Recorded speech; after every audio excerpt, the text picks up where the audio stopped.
Y este jueves tenemos la visita de la diputada Claudia Margarita Zuleta. Con ella vamos a hablar sobre varios temas, por supuesto de política, pero tenemos que iniciar por el balance de lo que fue la jornada llamada Cumbre por la reactivación del eje minero o del corredor minero. Diputada, bienvenida a Radio Guatapurí, muy buenos días. Andrés, muy buenos días, un saludo para todo el equipo de Radio Guatapurí y para toda tu audiencia. Cuéntenos el balance que usted hace de ese evento donde estuvo por un lado el gobierno nacional, pero simultáneamente enfrentados el movimiento que lideró Voces del Carbón. En mi parecer, solamente el nombre y la forma como se convoca es ya una vergüenza, y eso habla de un resultado negativo. ¿Por qué? Porque hablan de reactivación del corredor de la vida. Y hablar de reactivación del corredor de la vida cuando el gobierno nacional está ya con el sol en la espalda, en la postrimería y en un momento de tantas dificultades económicas que las conocemos en el país, de una crisis fiscal profunda, de un gobierno que hoy no tiene ni siquiera cómo sustentar el presupuesto general de la nación que está debatiendo en el Congreso, pues es, en mi parecer, irrespetuoso para el departamento del Cesar. Ese eufemismo del corredor de la vida se usó para decirle a los cesarenses que se iban a hacer inversiones para acabar con la industria minera y reemplazarla por otras economías, cosa que, digamos, en principio nosotros creemos que debe hacerse en el marco de una transición bien planificada, pero lo cierto es que no se hizo, y hablar de eso hoy con proyectos y espejismos para la gente ya no está siendo bien recibido, y eso se notó ese viernes 19 de septiembre en Las Aguas. Diputada, lo que ahí se plantea es hacer un gran pacto que tenga como respaldo un COMPES, no sé de dónde saldrían los recursos, como una fórmula para que lo que se apruebe allí continúe en los gobiernos anteriores, como ha ocurrido con el Pacto Cesar La Guajira, que todavía hay recursos ejecutándose. ¿No habría confianza en ese sentido, según lo que usted ha visionado? En primer lugar, creo que no hay confianza porque esto es un gobierno que ha demostrado su ineficiencia y que ahora tramitar un COMPES con esta crisis fiscal pues no es una cosa fácil ni de poco tiempo. Pero vamos a ponerle un poquito buena fe y supongamos que sí lo haga. Supongamos que sí, que hay un COMPES y que se van a hacer unas inversiones.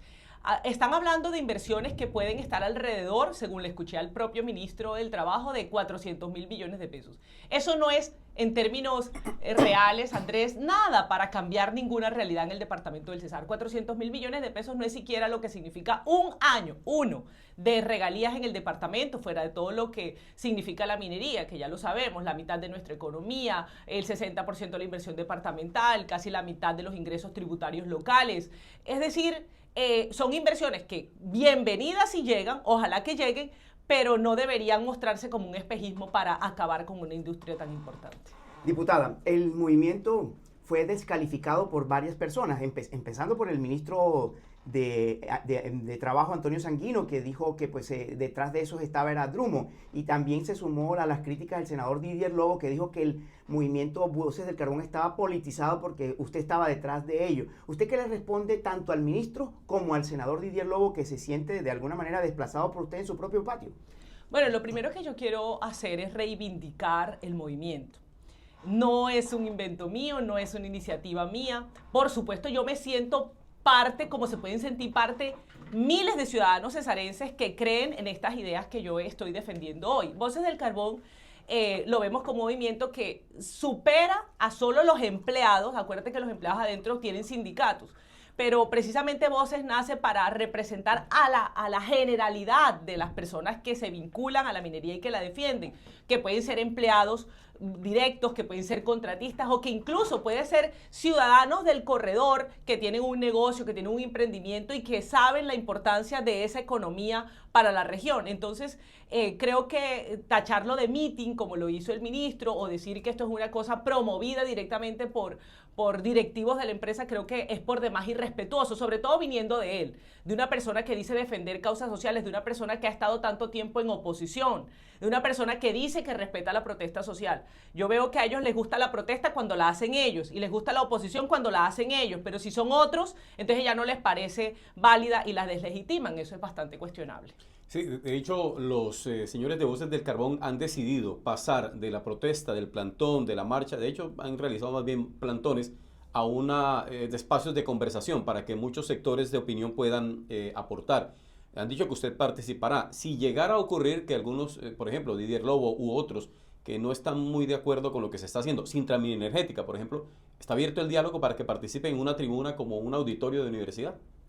Claro, de hecho, este martes 2 de octubre está convocado un foro para hablar de eso.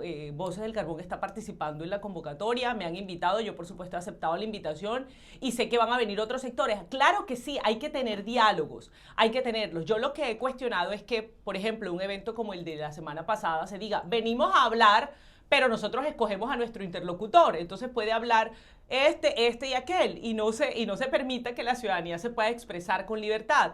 Incluso yo me sentí de alguna manera descalificada por el ministro porque dijo la diputada no, y yo digo, pues si una diputada que tiene una credencial de representación popular, que además es de la oposición a quien se le tienen que dar de garantías, pero que además es una persona que ha venido en una defensa activa, viva, real de este tema, pues yo creo que tenía el deber solamente por un ejercicio democrático legítimo y respetuoso de permitir que todas las voces hablaran. Entonces yo creo que hay que seguirlo haciendo. De hecho, Andrés, hace un par de días acaba de radicar en el Congreso de la República otro proyecto de ley, está impulsado por la bancada de gobierno, específicamente por la senadora Isabel Zuleta, que lo que busca nuevamente es modificar el Código de Midas para introducir en él prohibiciones de la explotación de carbón térmico en Colombia. Entonces yo creo que esta es una discusión que todavía da para largo. Sí, y precisamente ve uno que el gobierno tiene un doble discurso. Va a la Jagua Ibirico, habla de la cumbre por la reactivación, pero simultáneamente está promocionando este trámite legislativo callado a la boca. Y va,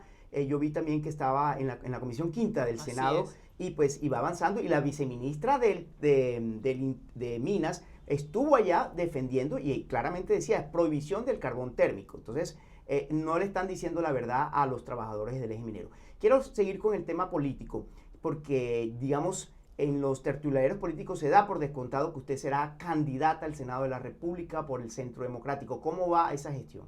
Bueno, yo todavía no lo daría por descontado, porque tú sabes que el presidente Álvaro Uribe y el Centro Democrático ya han anunciado que la lista del partido será cerrada. En ese orden de ideas hay una comisión y hay un mecanismo dentro del partido para configurar esa lista, quiénes participarán, en qué orden y demás, todo lo que eso significa. Entonces yo creo que todavía tenemos que darle un tiempito para ver cómo eso se materializa. Lo que sí es cierto es que yo estoy convocada a ser parte, que a mí yo he mostrado interés por el asunto y bueno, esperemos a ver, Andrés, cómo de aquí a noviembre eso se resuelve. ¿Hay número ya? No, por eso te digo, todavía hay que esperar cómo se configura la lista.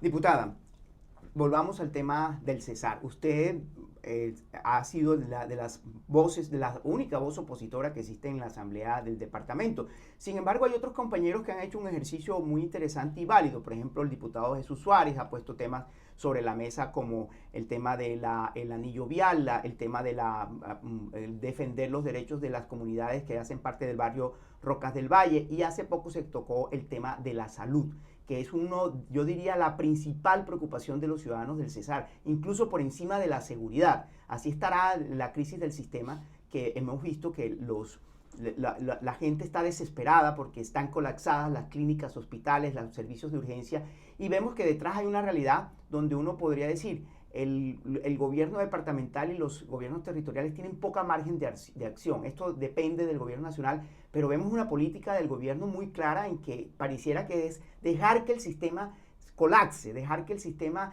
digamos, se profundice la crisis. Y usted ha alzado la voz, y la gobernadora hizo una gestión junto con unos congresistas, y hay que reconocer, hasta Imelda Daza, que es una senadora distinta a la corriente política de la Casa de Gobierno, acompañó esa gestión, fueron al ministerio para establecer unas mesas de trabajo y que les paguen y les giren a las IPS lo que le adeudan. Usted, digamos, en ese sentido, ¿cómo ve lo que se puede hacer desde la región para que esa crisis no llegue al punto del colapso del sistema? Bueno, yo también aplaudo esa gestión que hizo la gobernadora con la Secretaría de Salud de acompañar a un grupo de empresarios, representantes de IPS, de clínicas, de hospitales, de prestadores de servicios de salud ante el gobierno nacional en búsqueda de solución para el giro de recursos, que es lo que hoy tiene asfixiado a las clínicas. Detrás de eso, tú lo dices, hay una crisis. Nosotros, y creo que nadie en Colombia puede desconocer que nuestro sistema de salud, no de ahora, sino hace muchos años, enfrenta una crisis, un problema estructural de financiación del sistema. pero también es cierto, tenemos que reconocerlo así, que este gobierno ha dado la pela por acabar con el modelo de aseguramiento, digamos ese aseguramiento que se ejerce a través de las EPS, y de manera irresponsable, en mi parecer, ha apretado fiscalmente la movilización de recursos para apresurar que las EPS quiebren y poder hacer que el gobierno nacional sea el que use todos los recursos de la salud, todos los billonarios recursos del sistema para poder administrarlos directamente. En ese proceso está generando un caos absoluto. Miren, en el departamento del Cesar ya se han cerrado más de 220 unidades hospitalarias, entiéndame, camas de hospitalización, unidades de cuidados intensivos, y cada vez que se cierra una cama es una oportunidad menos, pues lo que vamos a ver son urgencias más llenas, más crisis en la atención, más cuello de botella en la atención, y incluso en el debate que promovimos en la Asamblea Departamental se hablaba de la posibilidad de cierre de varios de las instituciones prestadoras, porque pues claramente si no hay flujo de recursos ellos no tienen cómo sostenerse. Entonces yo creo que esa es una discusión bastante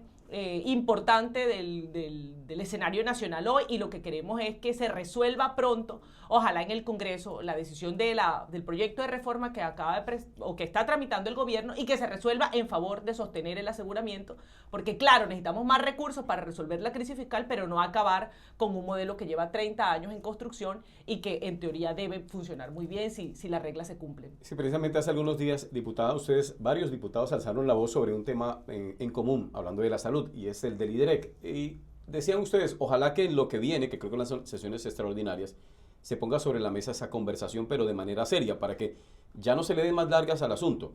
Entonces no sabemos si definitivamente la Asamblea ha puesto sobre la mesa en este periodo que inicia una conversación en el que sí, se finiquite ese asunto y al IDREC se le diga a los trabajadores también qué es lo que va a pasar con ellos. ¿Qué ha pasado? Hay que decir una cosa, lo del IDREC, claro, en este tema de la crisis de la salud eso parece como metido ahí, pero lo del IDREC es una cosa mucho más estructural y de más larga data. Lo del IDREC es una entidad que perdió su capacidad competitiva hace mucho tiempo, que no es autónoma financieramente, que no tiene la capacidad ya instalada para poderse convertir en un prestador competitivo en ese margen, en ese renglón de la prestación de servicios de salud, a menos que el gobierno departamental decidiera hacer una inyección fuerte de recursos, pagar sus deudas, modificar no solamente su infraestructura, sino la planta, su capacidad de operación para que venda y compita. Por ahora no lo ha hecho, y la apuesta, y yo lo sigo defendiendo, yo creo que la única salida que le queda hoy al gobierno departamental es liquidar el IDREC. Tiene que liquidarlo, tiene que pagar las deudas y tiene que, si es su voluntad, crear un nuevo prestador que cumpla con ese servicio. Eso sí está en la mesa de la Asamblea, ya lo hemos discutido y estamos a la espera de la confirmación de una fecha por parte de la gobernadora, porque ya hemos hecho todos los debates y aquí no solucionamos nada. Entonces estamos exigiendo una fecha con la gobernadora para que se tome una decisión. Diputada, nosotros aquí en Radio Guatapurí hemos sido testigos de toda la problemática que se genera alrededor de la crisis y también el tema del IDREC, pero yo específicamente le quiero preguntar algo que tiene que ver con obras en el municipio de Valledupar, y una de ellas es la de el río, la obra de la Avenida del Río, que ha sido también analizada y polémica, y quiero saber su opinión acerca de ello.